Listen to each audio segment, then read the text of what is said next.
Okay, I am recording. So what are we looking at today? It is a session on lean agile practices and mindset. Now, do we know anything at all about agile? Have we heard anything about lean agile? Are we familiar with this? Again, can you just type in the chat box if this is a subject area that you are familiar with?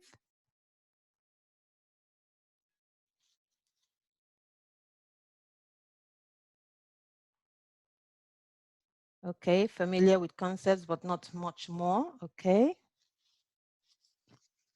I know a little through working with IT. That's from Jennifer. Software development teams. Okay. Who else? If you're a total beginner, just tell me you are a total beginner.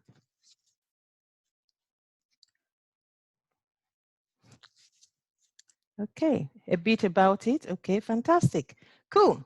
That will do. So a quick introduction. My name is Mary Lanion. I am an Agile Enterprise Coach. I work internationally as a coach. I have worked with BNP Paribas, Fortis, ING, Equinor in Norway. I also engage with professionals who are looking to change direction mid-career. I am particularly passionate about people development. I'm even more passionate about bringing people together to leverage collective intelligence because I believe we have so much more to give individually, but when we bring our resources together, we can, achieve a whole lot. Now, this is a three-part series, so we will be meeting again tomorrow at 6 p.m. as well as on Friday at 6 p.m. And today I will concentrate on Lean Agile as a mindset. And then tomorrow we will be looking at Lean Agile practices. We will be looking at Lean practices in particular. We deep dive in that. And then on the third day, we will be looking in particular at Agile because they do work together.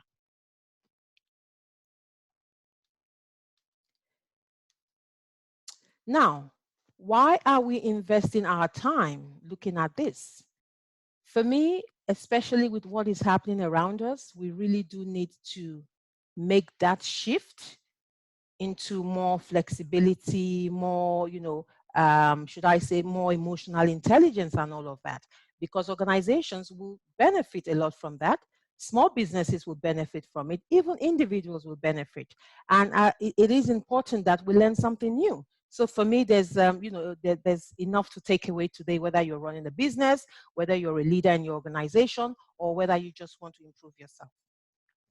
So what is the overall outcome? Overall, by the time we're done by the third day, we should have a better understanding of Lean Agile, predominantly as a mindset, understand, how we can benefit from an organizational perspective, as well as applying those principles, that mindset to our day-to-day existence. Now, what do I need from, what do we need from each other today? Really, we really do need to have a kind of contract, if you see what I mean. And the engagement contract here is, you know what? A parachute is only useful, as it says here by Frank Zappa, when it's open. So all I ask is that we come with an open mind, especially for those of us who are hearing about Agile for the first time. You might be wondering, what is all this about? Just be here with an open mind. And during the Q&A, if you can add value, by all means, please do that to make it richer. And there's no, there isn't anything as a silly question. If you have any question, we will have a Q&A section, and I'm going to try and make it as interactive as possible. So that is our engagement contract for the next 3 days, essentially. So a quick check-in. How are we doing? These are really difficult times. How are we doing? So if you can just let me know how you're doing in the chat box. How are you coping with this coronavirus? How are you? So if you can just type how are you coping?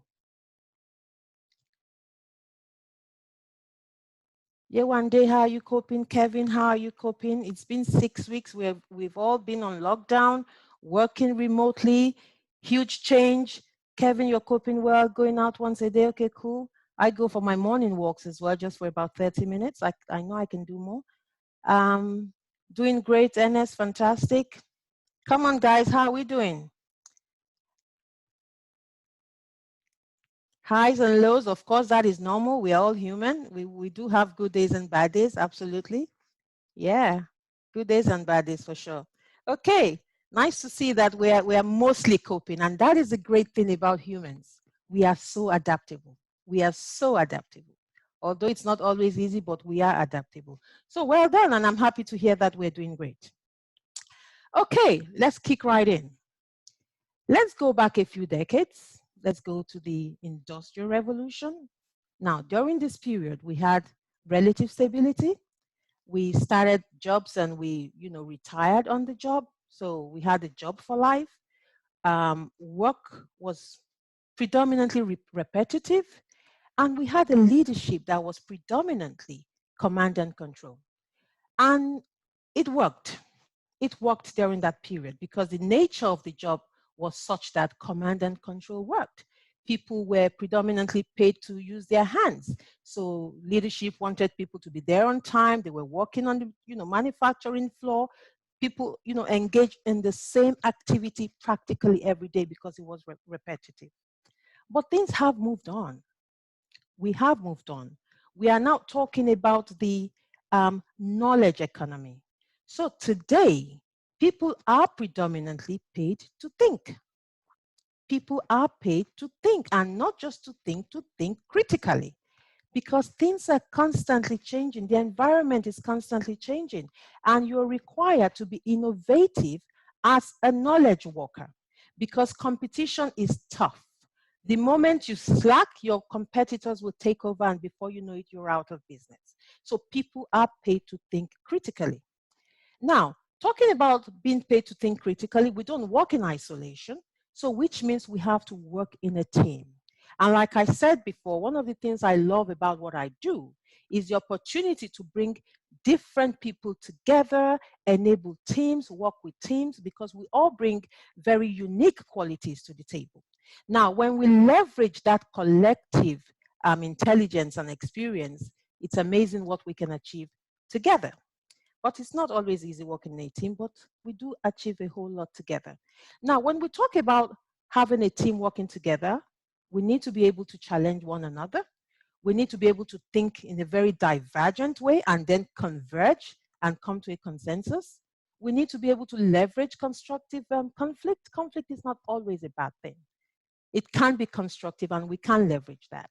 And especially in an environment today that is so complex, we need to be able to collaborate. Psychological safety is key.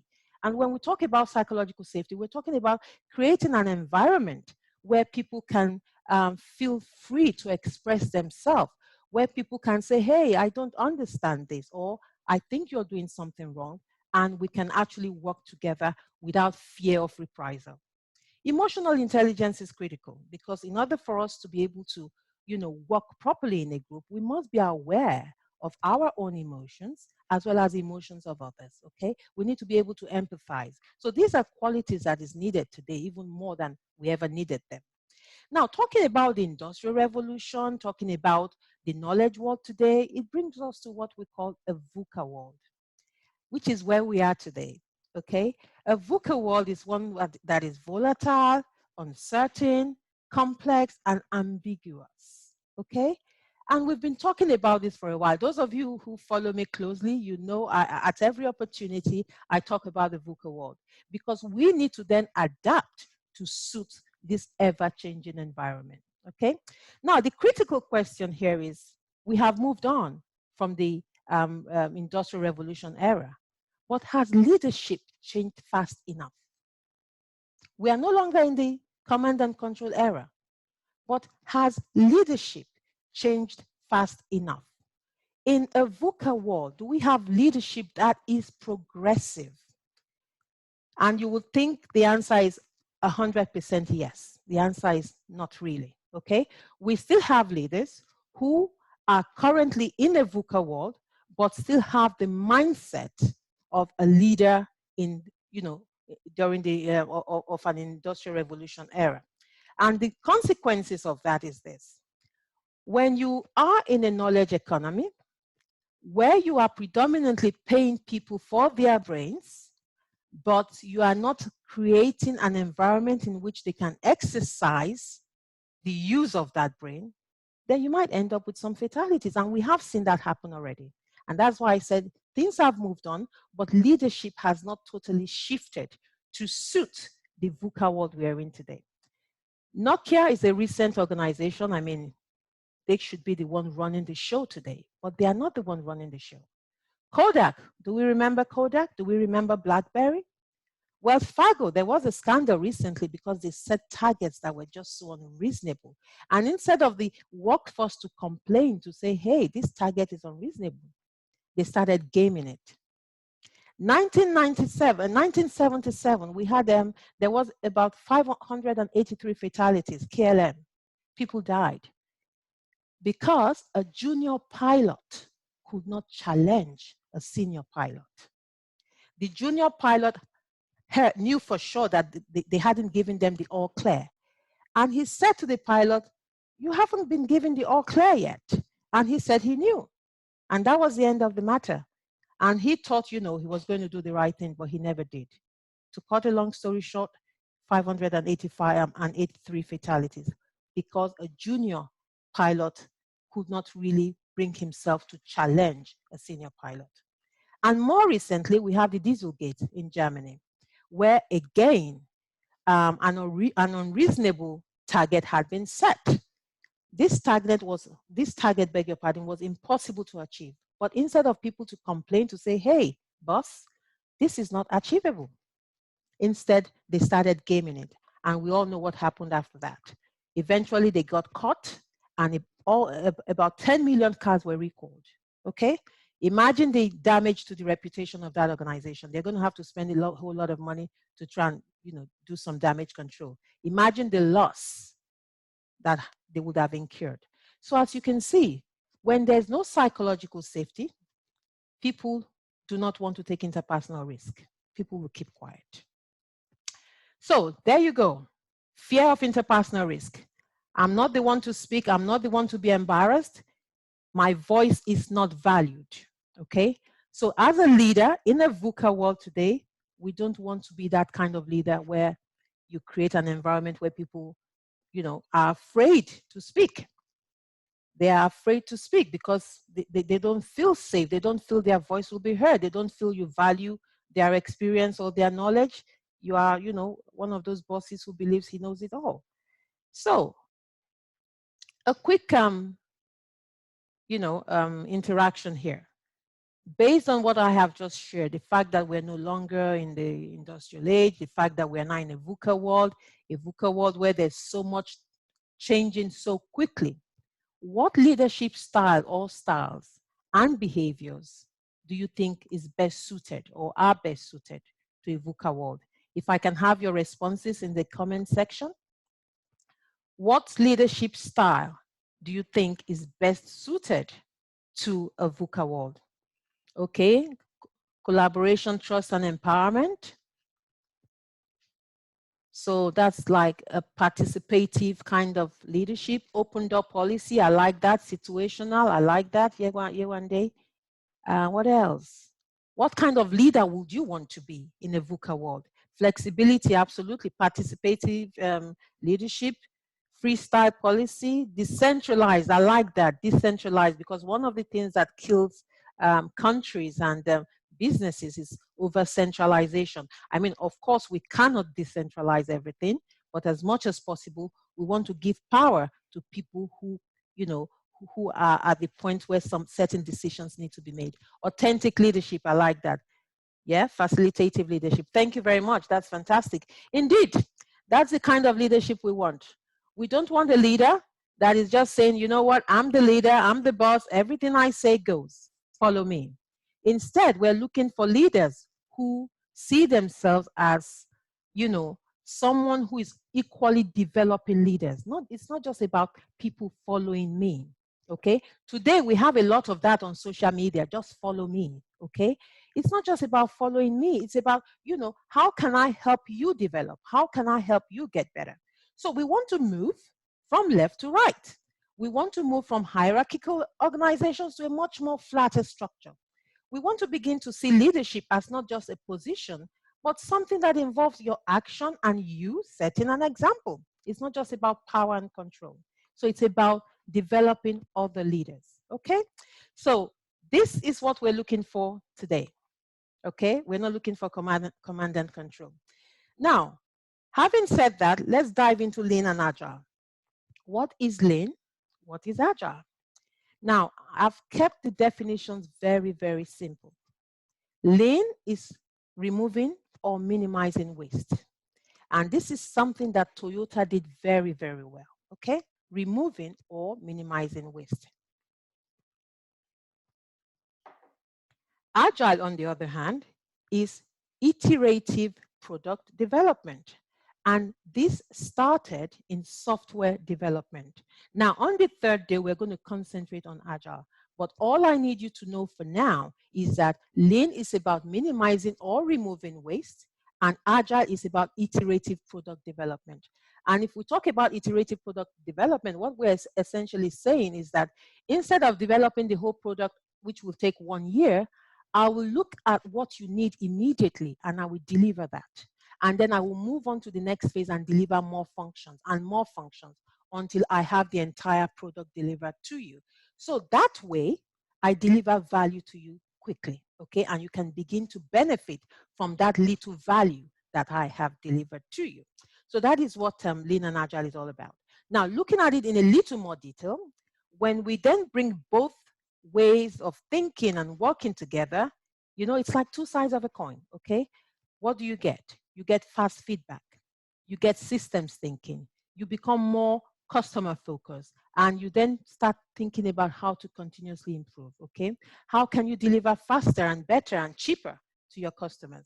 Because think about it. If you want to deliver cheaper, then you want to minimize waste, okay?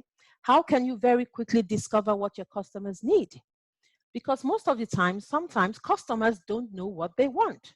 But by the time you give them that first minimum viable product, they begin to say, yeah, that's what I want. And we call that ikiwisi. I'll know it when I see it. So sometimes that's why we need prototypes. When we give prototypes, then we begin to give the customers more insights into what they want, because sometimes they don't always know what they want. So Lean and Agile work hand in hand. And talking about responding quickly to customers, minimizing waste, I want you to take a good look at what I have here on the screen. I've got two value streams here of a typical bakery. Now, imagine going to bakery A and it takes you with a friend and it takes you 7 minutes to be served. Now imagine going to bakery B, it takes you 13 minutes to be served. I mean, next time you're going to go to bakery A, right? That makes sense because you're going to be served first. I mean, these days we don't want to waste time, do we?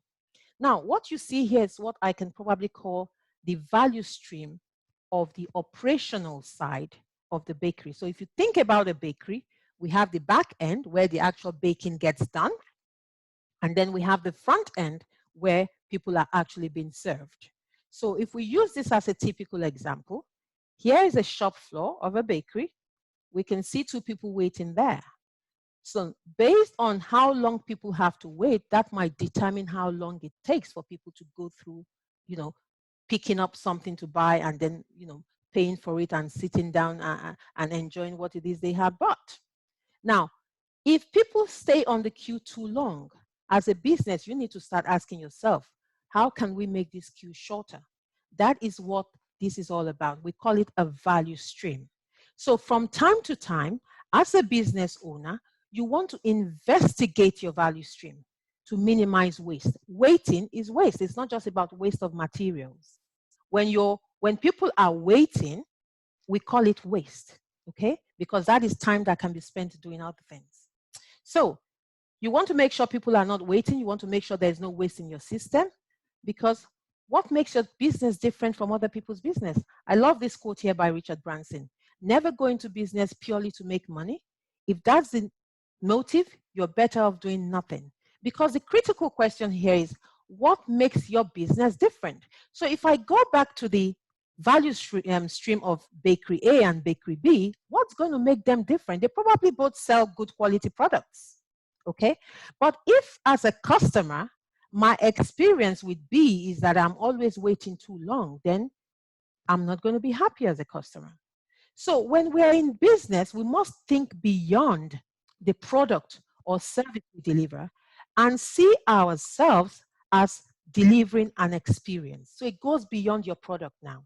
You are delivering an experience. And as a business, you must constantly ask yourself, am I delivering, a good experience? Are customers getting the experience that they deserve, that they pay for? Because these are the days of social media now. People can just go online and say, oh, what a great service I had, or what a nasty service I had. And your business is either better for it or not. So don't go into business to make money, go into business to add value. And the reason is you really have to investigate from time to time to see where the weak link is, because you are only as strong as your weakest link. And this is the reason why you have to periodically investigate your value stream. You are only as strong as your weakest link, or you are only as agile as the least agile part of your organization. So as a business, you want to do this. As an individual, you also want to do this. And if you ask me how, this is it. You, as a human being, you have capabilities. You have strengths that you have probably not even tapped into. So when we talk about doing a SWOT on yourself, it's about asking yourself, what are my strengths? What are my weaknesses? What opportunities are out there for me? And what are the threats out there also? What threatens me? What stops me from taking advantage of the opportunities out there? Or what stops me from leveraging on my strengths? So we have to, from time to time, do that so that we can remove non-value adding behaviors, get rid of non-value adding behaviors in our lives, as well as remove non-value adding behavior and processes in our value stream. And when we talk about waste, there are different types of waste. You have Muda, Mura, and Muri. Now, when we say Muri, we're talking about when you put too much burden on people or machine. I mean, in knowledge economy, people talk about being stressed out. So you want to be mindful that people are not stressed out. When you even have machines, you want to be, mindful that you don't break your machines, because when you do that, then you create a gap that will end up being a waste. So imagine you have a staff strength of 10 people, and then all of a sudden 3 people are stressed out and they've had to take time out because because of burnout. You're going to be left with 7. Okay, so you want to be mindful and make sure you're trying to create a balance. When we talk about Mura, we're talking about uneven use of your people or machines. As you can see here, somebody here is overwhelmed, but somebody here doesn't have much. And generally, you can have waste in your system. So when you hear the word Muda, Mura, or Muri, these are Japanese terms, to identify a type of waste. So, COVID-19. The mother of all disruptions. Nobody could have planned for this, but it is here. And of course, it's an opportunity to say a big thank you to all our key workers. They've done amazingly well for all of us. Now, talking about COVID-19, I remember I was having a chat with a colleague the other day, and I said, we've been talking about change. Change is the only constant, but how many people were really listening? How many were listening? So COVID-19 has come and really pushed everybody off the cliff.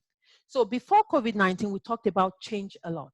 We talked about digital disruption. We talked about the VUCA. We talked about Internet of Things, fintech, startups, artificial intelligence, and BOTs. I mean, today you log onto a website and you're interacting with a robot. Okay, we talked a lot about agile transformation. I'm an agile coach, so I work in agile transformation. But how readily did people embrace change? Some organizations listened and some organizations started to transform. Some individuals paid attention and they started to improve themselves. But some people waited to be thrown off the cliff by COVID-19. Some organizations waited to be pushed to then think about embracing change. Okay, so we're living through COVID-19 right now, and people have been first to change. Today, I've been working online for the past 3 years. I've been training people online for the past 3 years. So I've known about Zoom for the past 3 to 4 years. But a lot of people are hearing Zoom for the first time. They have been forced to go online. Organizations who would naturally frown on home working, they have no choice if they want their business to continue. But guess what? Some organizations were ready. I mean, they will still feel it, but the point is they will probably weather the storm better than organizations that were not prepared at all. Okay, so living through COVID-19, now we're thinking, now we're preparing for the next wave of, digitalization. Some organizations have failed, but guess what? In this period, some are succeeding, and Zoom is one of them. A lot of organizations that already had this distributed way of working, this agile way of thinking and working, they are doing great right now. They are feeling it, but maybe not as much. But the good thing is we're humans and we're great at, adapting. Okay. So we're holding on, we're adapting, which is, something we do very well. Now, the question here for everybody is, post-COVID-19, what might life and work look like? What do you think? Let me have your thoughts in the comment section. Post-COVID-19, what do you think life and work would look like? Yes, somebody said working from home was a myth. Absolutely. More flexible working options from Ngozi. Yes. What will life and work look like post-COVID-19?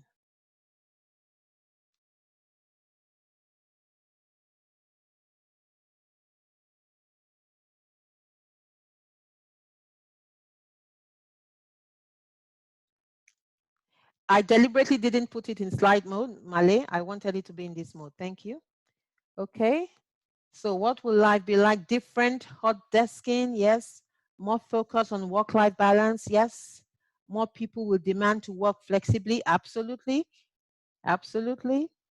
More okay. Continuous change. Okay.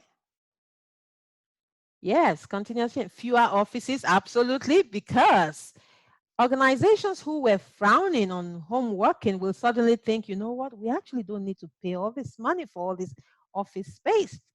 Our people can work from home. Exactly. Cool. Thank you very much. Ability to manage your time effectively. That's a fantastic one. And we're going to come to that. Fantastic. Demand for specific skills. Absolutely. Well, yes. Life as we know it must have changed. Yeah. Companies will, yeah, they have cheaper options. Greater trust. I also like that.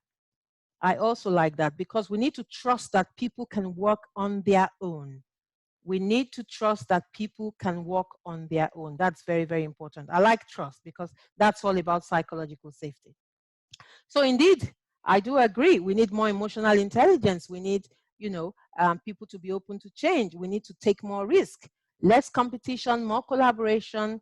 And it's okay to be vulnerable. I mean, vulnerability was something a lot of us had issues with. But now I think it will make it easier for people to be vulnerable. It will hopefully, make us fear less and take more risk. For a lot of people who are so used to managing, they will begin to see that it is better to lead and not manage. And then yin yang, that's yin yang actually with a G there. That's a Chinese philosophy, and it's about dualism. It's about knowing that there are two sides to the complementary sides. Sometimes it can be opposing. So take, for example, you are an extrovert, I'm an introvert, but together we can still be complementary. Okay, so that kind of mindset is so important. And then, of course, systems thinking. That is so important. Systems thinking. We must always remember that we need to think in a very holistic way. This is a very lean, agile way of thinking. Because when you make a change in one part of your organization, what is the consequence in other parts of the organization? Okay, so when we make a change in a subsystem, what is the overall effect in the larger subsystem? So we must always have that way of thinking in mind. Systems thinking, it is so important, and it is quite high up in the lean agile mindset. Now, talking about post-COVID-19, again, like I said before, we are very adaptable as humans. And if we remember what Charles Darwin said, it's not the strongest, it's not that survives, but the most adaptable. So we're going to be looking back, and we're going to be thinking, how did we survive that? But you know what? That is because we are actually humans and we are adaptable. Okay. So going forward, we need to do a lot of review of, purpose as an organization. What's our purpose? Even as an individual, what's my purpose? How do I add value? How do I minimize waste? How do I ensure that I deliver quality? This is how we want to move going forward. So that at any point in time, when we engage, when we are busy doing something, we are actually busy doing the right thing because we have made the right choices. Okay. This is the agile way of thinking. Okay. I'm spending time. Why? What's the value at the end of the day? Okay. And going forward, it's very important that we make a shift. We make a shift from X to Y. I'm sure some of you are familiar with this theory, the theory X and theory Y. Theory X predominantly is the mindset that people need to be, you need to micromanage people, that people will not do their best job unless you micromanage them, which a lot of leaders up until COVID-19 hit us still had that mindset. Going forward, if you want to survive post COVID-19 as a leader, as a manager, then you need to make a fundamental shift from theory X to theory Y, where you have that belief system that people will do their best job and that they can work independently. How do you want to micromanage people in their homes? You have a team of 10 people. Are you going to drive around and go see if they're actually doing the work? I mean, before now, we believed that people had to be in the offices. They had to clock in at 9 and clock out at 5. We needed to see them in the office. Most of the time, people were busy surfing the net because you see, it is difficult for humans to have full 8 hours of concentration or peak time. We have highs and lows. Okay. So we are not always productive 8 hours a day. We're not machines, we're humans. But what's important is to set targets. It's for people to know, at the end of the week, at the end of 2 weeks, or whatever the target period is, this is what is expected of me. And let me be, and then I can deliver that. Okay. The most important thing as leaders, as managers, is to ensure that you have created an environment in which people can thrive. That's what matters. Have you created an environment in which people can thrive? Okay. They can manage themselves. And this is what Lean Agile is all about. Creating teams that are self-organizing and self-managing. And leadership creating that environment in which they can thrive. So theory X, we have to do away with that and believe that people can work independently and they can take responsibility for themselves. But then again, we have to make sure we do that once we have the environment set up for us. To whom much is given, much is expected, right? So we have to then take responsibility for our development, for the value that we add, and ensure that when we need help, we're able to ask for that. So if you have a theory X mindset, then the chances are you have a fixed mindset. And if you have a theory Y mindset, the chances are you have a growth mindset. I'm not going to read through all of this, but I'll give you a typical example. Somebody with a fixed mindset would say, I don't like to be challenged. Somebody with a growth mindset would say, challenges help me grow. You see the difference? One is saying, hey, I want to just remain, I'm complacent. I like what I'm familiar with. I don't like new challenges. It stresses me out or whatever the case may be.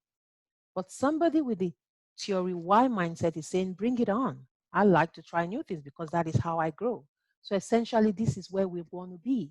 Because if we say post COVID-19, the chances are we're going to be working in this manner, working from home most of the time. Then you have to have the ability to manage yourself. You should have the ability to challenge yourself, okay, and self-manage and self-directed learning. Self-directed learning. And the way we learn today is it has changed so much. For example, this session right here is being recorded. You will have access to it and you can watch it again. I do a lot of online training. People train me online. I train people online. We no longer, or should I say, going for on-site training is going to slowly go out of fashion. Very slowly go out of fashion. In fact, go out of fashion a lot because it is expensive to do face-to-face training. Okay, that's number one. Number two, you go for a face-to-face training for 2 or 3 days and you are loaded with so much. You get back to work, you can't even remember 5% of what you were taught. So going forward, we talk about nuggets, training nuggets. We train and we train on a needs basis. So I need to know something, I go on LinkedIn Learning. I need to know something, I go to Udemy. You go online and search for what it is you need to find out, or what you need to research. So 3 days training offsite is going out of fashion. So self-directed learning is where we are heading. So to wrap up this, and then we can go into the list of mindsets and quickly discuss that before we go into Q&A. Let me quickly share the parable of the 3 stone cutters with you. 3 stone cutters, as you can see, we have 3 people there doing their job as they would normally. And they were asked, what are you doing? And the first person said, I am earning a living. The second person said, I am the best stone cutter you will find in the city. And then the third person said, looking up and smiling, I am building a cathedral. I am building a cathedral. Now, without a doubt, this third person is visionary, is a systems thinker, and has a growth mindset. Okay, let's discuss that very briefly. What's going on in this person's head? What's going on in this person's head? This third stone cutter. Remember, they're all doing the same thing. One says, I'm earning a living. The second one says, I'm the best stone cutter you will find in the city. And the third one says, I am building a cathedral. He can see the big picture. I like that. What else? He can see the big picture. Yep. He's a visionary, thinking beyond himself. What else? He understands the purpose of the work. Great. He's adding value. Absolutely.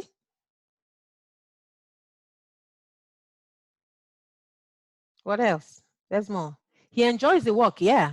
Big picture. Sees that, okay, adds value, strategic. Yeah. Has the end in mind. Okay. I like that too. Any more?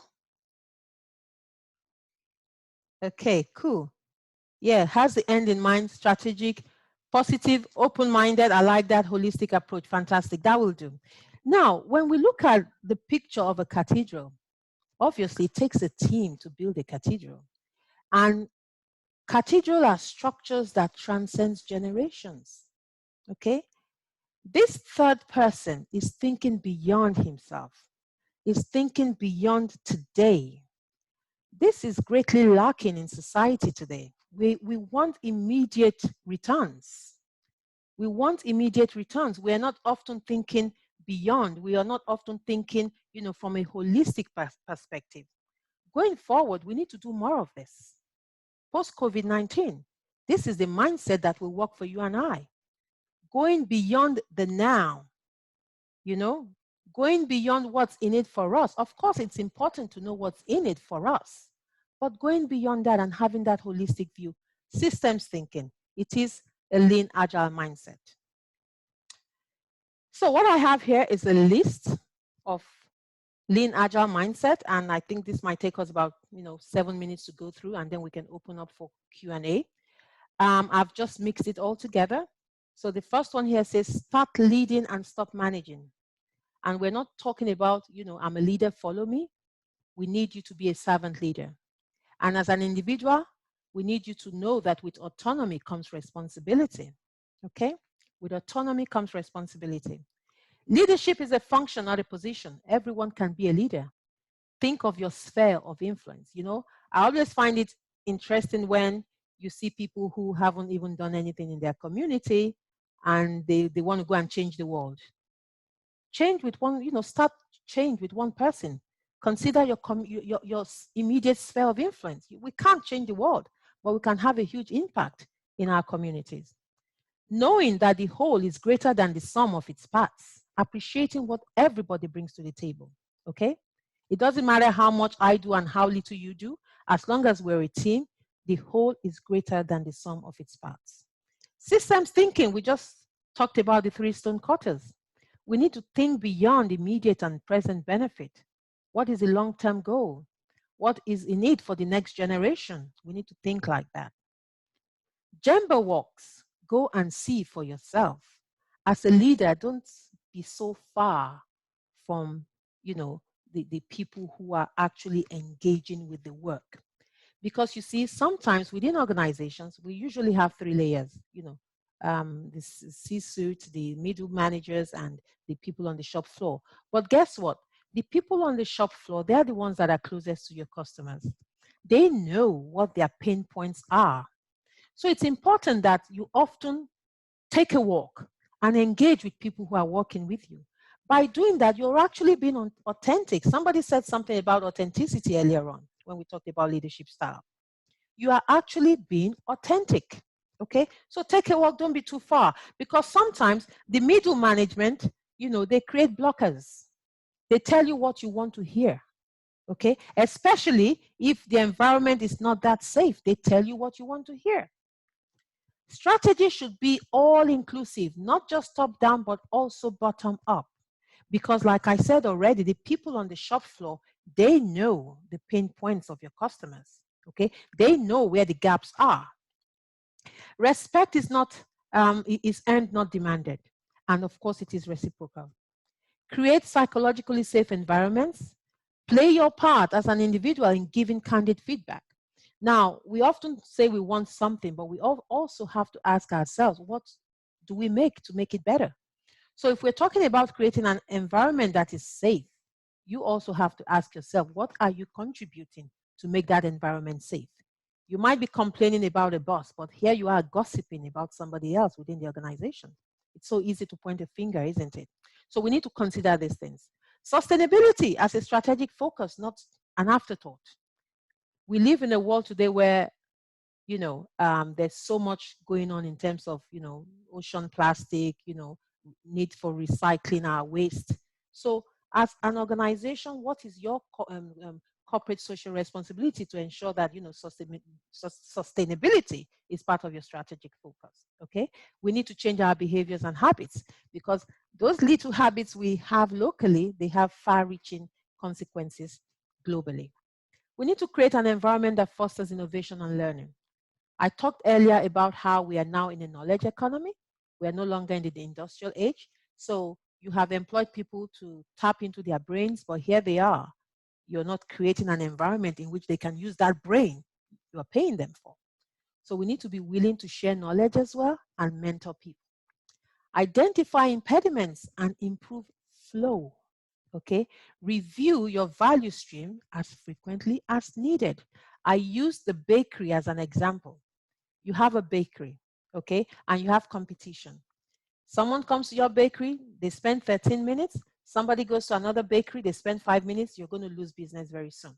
So the sooner you start investigating your value stream to reduce that waiting time, the better, okay? And it is important that we ourselves are not the impediment. Again, it's always easy to point a finger. It's always somebody else's fault, okay?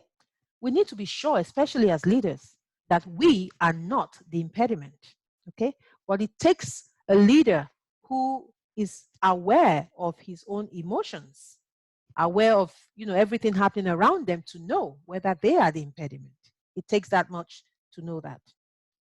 So give room for failure through experimentation. And this is what Agile is all about. Okay, you're going to learn more about Agile. This is what Agile is all about. Give room for experimentation. When you create an environment in which people can experiment, then there will be innovation.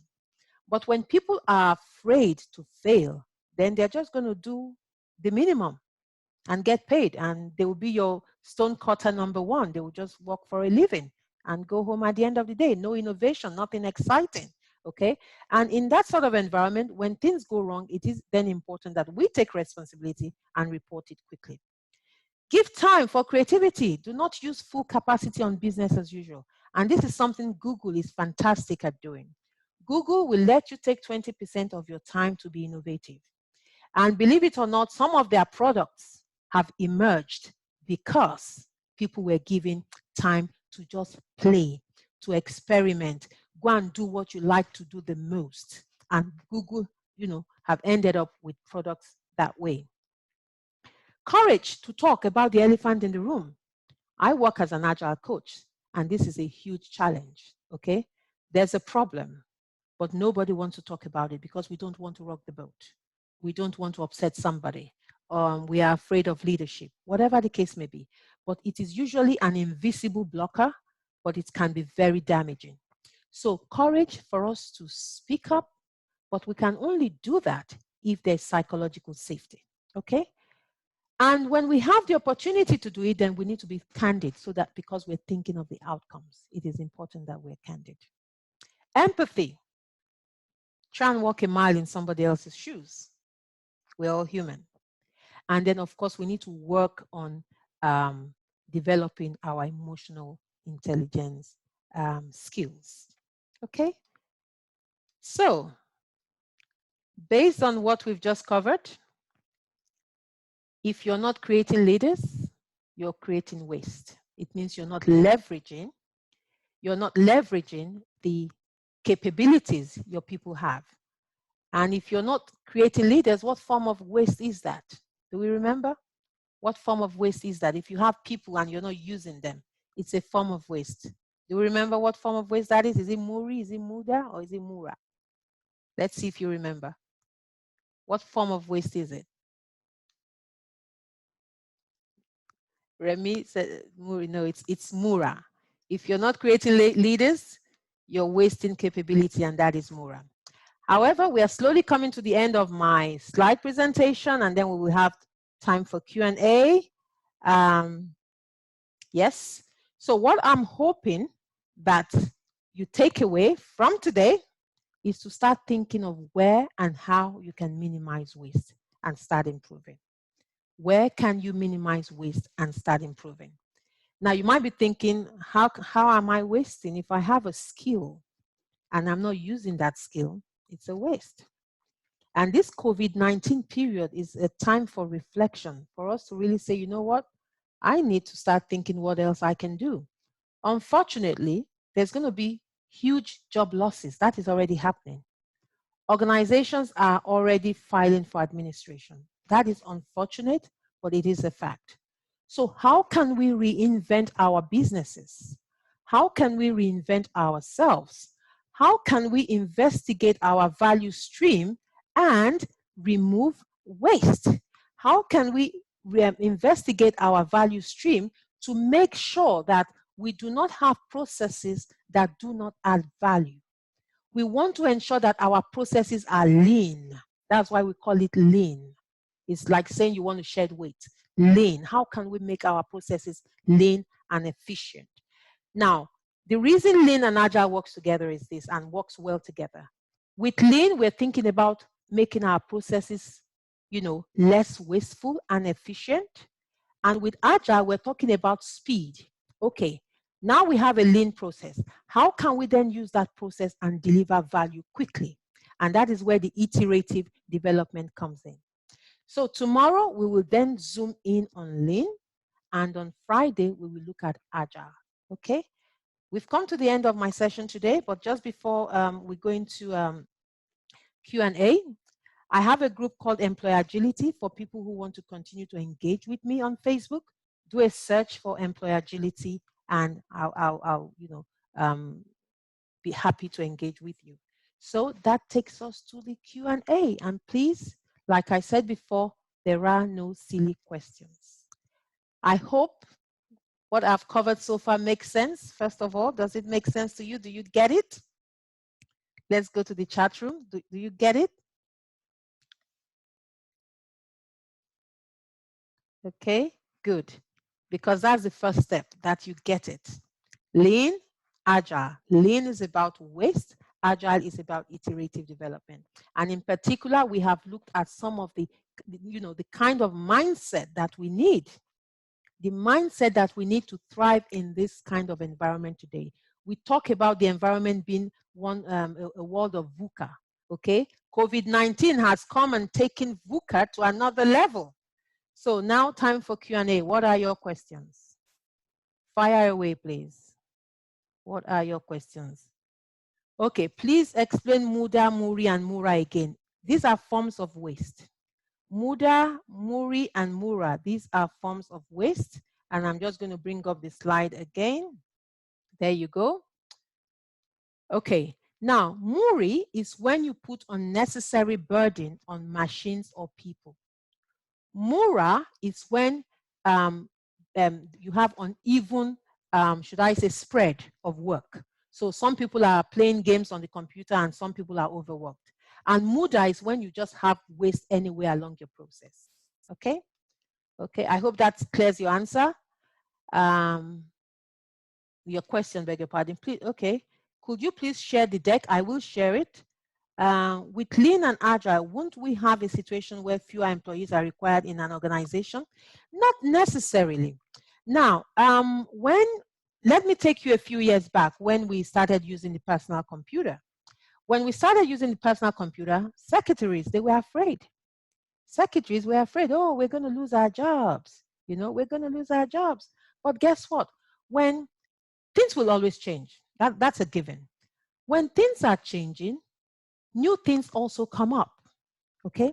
Now, during the personal computer era, it meant people needed to upskill. So when things are changing, what you should be asking yourself is, do I have the right skills for the next phase? So right now, what people should be asking themselves is, do I have digital skills? Because with Lean and Agile, there will be more work in the digital space. Now, with COVID-19, the technology companies are going to thrive. Okay.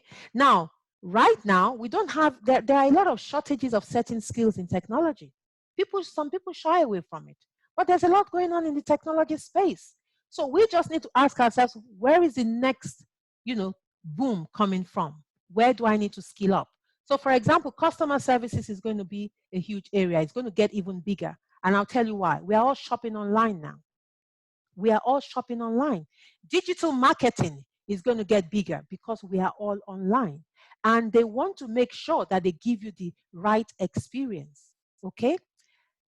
I hope that answers your question. So some jobs will go extinct, but new ones will come up. But the question is, are you ready for the new ones? And that's one of the reasons we're having this session today, to make you aware of what Lean Agile is. Agile is it's a space you can come into. We have Scrum Masters, we have product owners, we have Agile coaches. Well, that is already happening. Retooling our educational system, that is also already happening. We have primary school children being introduced to coding. Somebody said, please, what does VUCA mean? VUCA means volatile, uncertain, complex, and ambiguous. And what that simply means is, when we talk about being in a world, in a VUCA world, what we are saying is the environment is so complicated now. I'm just showing you the slide again. The environment is so complicated now that we need knowledge workers and we need a lean, agile mindset, because things are not stable. We are no longer in the industrial revolution era, where things were relatively stable, where people had a job for life. We are no longer in that era. That's long gone. That is long gone. So now we have to keep skilling up, reskilling, from time to time. I mean, organizations like Google, everybody would tell you Google is a great place to work. But I was surprised to find out that they had a turnover of about 2 years. You would think people want to go there and just sit there because they pay well and it's a great environment to work.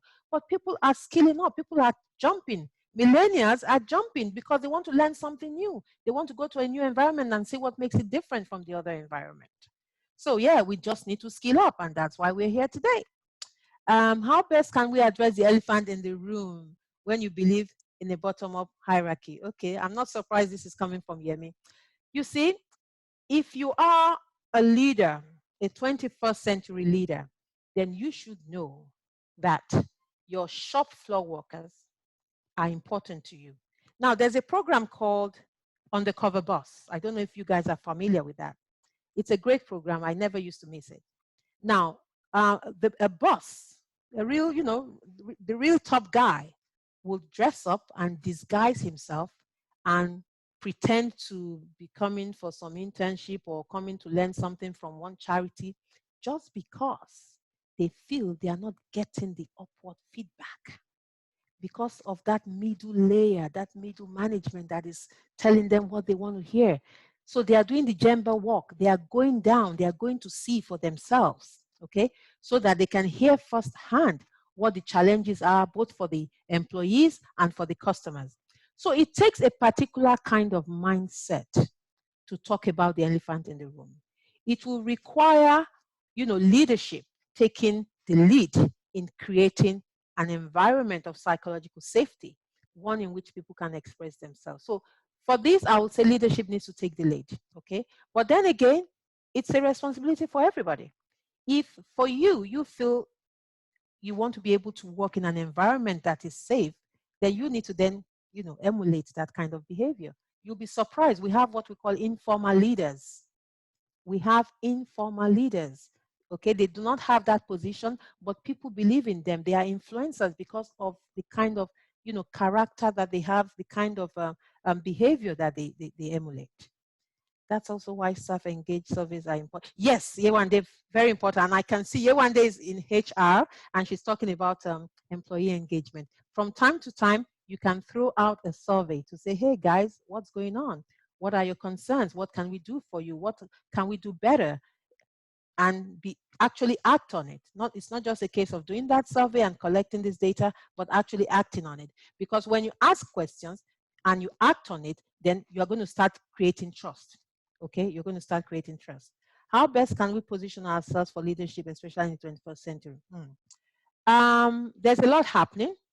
And luckily, we have an environment where information is everywhere. Educate yourself. Educate yourself. What's going on? Am I still in the industrial age with my thinking? Am I emotionally intelligent? Am I, flexible? What's going on? You can evaluate yourself as a leader or even as an individual. And we have the tools online to do all of these things, okay? And ask people, how do I fare? As a leader, how do I fare? You can get feedback from people that can give you honest feedback. Because the kind of leaders we're looking for now are leaders that are inclusive, leaders that are emotionally intelligent, leaders that have the lean agile mindset, leaders that can think holistically, okay? Leaders that can carry people along. These are the kind of leaders we're looking for because the environment is so volatile, like we said already. You need to tap into people's intelligence. You need to tap into their creativity. And if you're not creating a safe environment, you're not going to get that. You won't. Organizations have failed greatly in doing that, and they've paid dearly for it. 360-degree feedback, absolutely, that's a good one. Any other question? That's important. Okay. What else? I'm trying to see what else we have typed there.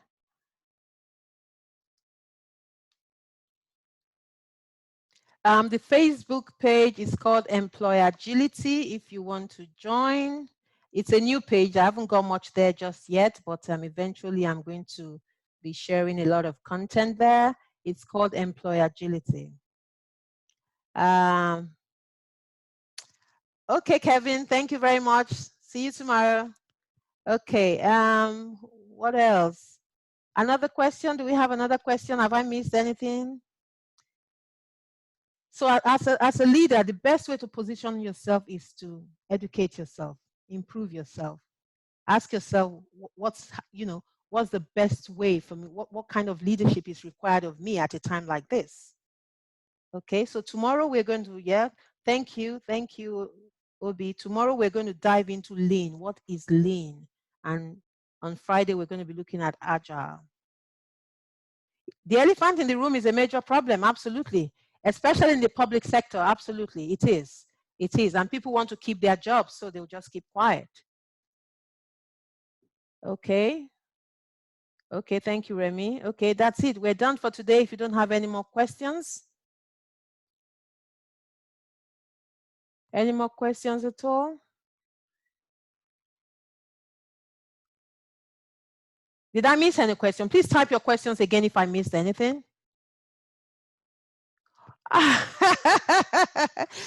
How can you be a creative worker if you work with? I can't answer that one. My pleasure. My pleasure. My pleasure. Okay. Okay. No more questions. Okay. In that case, I'll see you tomorrow. Okay. So see you tomorrow. Okay. Cool. Cool. Bye bye. I'm going to stop recording now. I'm going to stop recording, but if you think you want to